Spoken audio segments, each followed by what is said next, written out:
Conspiracy theories are not new in the U.S., but what was once the domain of doomsday preppers and weirdo uncles has taken hold of the mainstream and even made its way into the Oval Office. Why doesn't he show the birth certificate? From flat earthers to fake news, from crisis actors to QAnon, why are conspiracy theories so popular?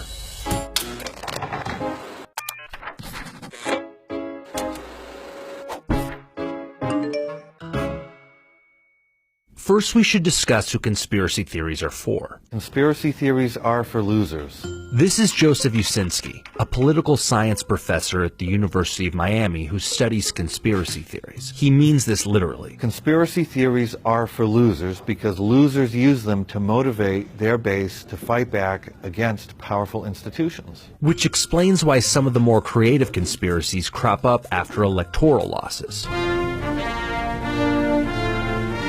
So when we poll in the months following every presidential election, almost half of the losing party says that something went wrong. There was fraud. Rigged. And that's something that losers like to do because it takes responsibility off of them. We see this with Bill Clinton's win in '94. There were conspiracy theories about Bill and Hillary killing lots of people. Bush's win in 2000. Immediately they believed that his brother or the Supreme Court had rigged the election in Bush's favor. And then quite famously, after Obama's win in 2008, we had... He was a secret Muslim, or a Manchurian candidate, or blew up the Deepwater Horizon well. Uscinski even says there were conspiracies after the 2016 election. Shortly after the election outcome, 50% of Democrats said that they thought Russia had rigged the voting machines, even though there was no evidence whatsoever that that had taken place. But we also see conspiracies crop up after a different kind of loss. Post the 9/11 terrorist attacks, people who lived closer to New York were more likely to believe conspiracy theories surrounding the 9/11 attacks than people who lived in the U.S. further away. This is Joanne Miller, an associate professor at the University of Minnesota who co-authored a paper on conspiracy theories with Christina Farhart, an assistant professor at Carleton College. It's odd to say that a conspiracy theory actually makes people feel better, because let's face it, it's a secret plot. But to believe that a U.S. president was involved in an elaborate scheme to bring down the towers is, in some sense, more palatable than evil terrorists did this to us and they could do it again, and it was a semi-random event that could happen again. That is to say, during moments of great loss, conspiracy theories can be used to give us the illusion of control. But people rarely believe in a single conspiracy. Studies show that if you believe George Bush caused 9/11, you're more likely to believe that vaccinations cause autism, or that global warming is a hoax, or that the government administered AIDS.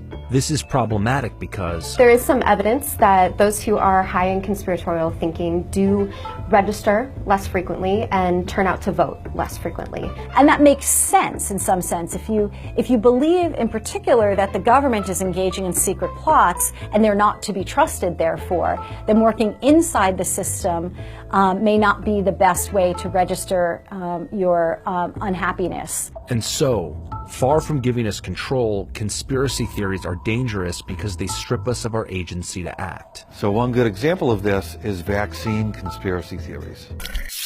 So when people start to believe in vaccine conspiracy theories, they're much less likely to get vaccinated or to have their children vaccinated. And this can cause a problem because people will get sick with diseases that are easily preventable. And while we generally think of the sort of stereotype of someone who believes conspiracy theories is this crazy outlier, the opposite is true. These beliefs are actually really quite prevalent. There's some work that shows that about 50% of the U.S. population believes at least one conspiracy theory. Which means conspiracy theories are part of who we are. Maybe that's not entirely bad.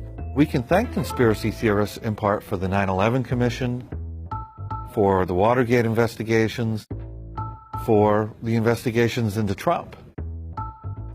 Because even when a conspiracy theory is proven false, it can still lead to the uncovering of truth. We want people to question political power. We want people to be aware of what's happening in current administrations and the political environment. And so maybe instead of trying to fight conspiratorial thinking, we should be trying to better understand its root causes.